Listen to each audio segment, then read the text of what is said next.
नमस्कार मित्रांनो, मी शेळके वकील. माझ्या शेळके वकील चॅनलमध्ये तुमचं सहर्ष स्वागत आहे. मित्रांनो, IPC कलम 216 अ ची तरतूद अशी सांगण्यात आलेली आहे.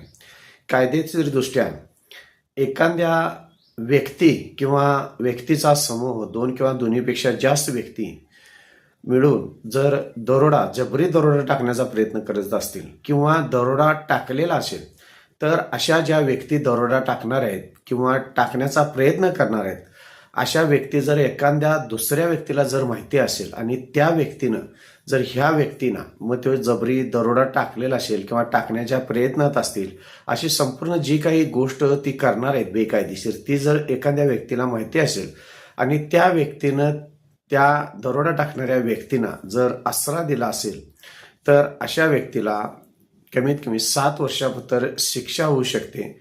त्याचबरोबर द्रव्यदंड सुद्धा कायदेशीर तरतूद करण्यात आलेला आहे. मित्रांनो, माझ्या जर चॅनलला सबस्क्राईब केलं नसेल तर विनंती आहे, सबस्क्राईब करा, लाईक करा, शेअर करा. धन्यवाद.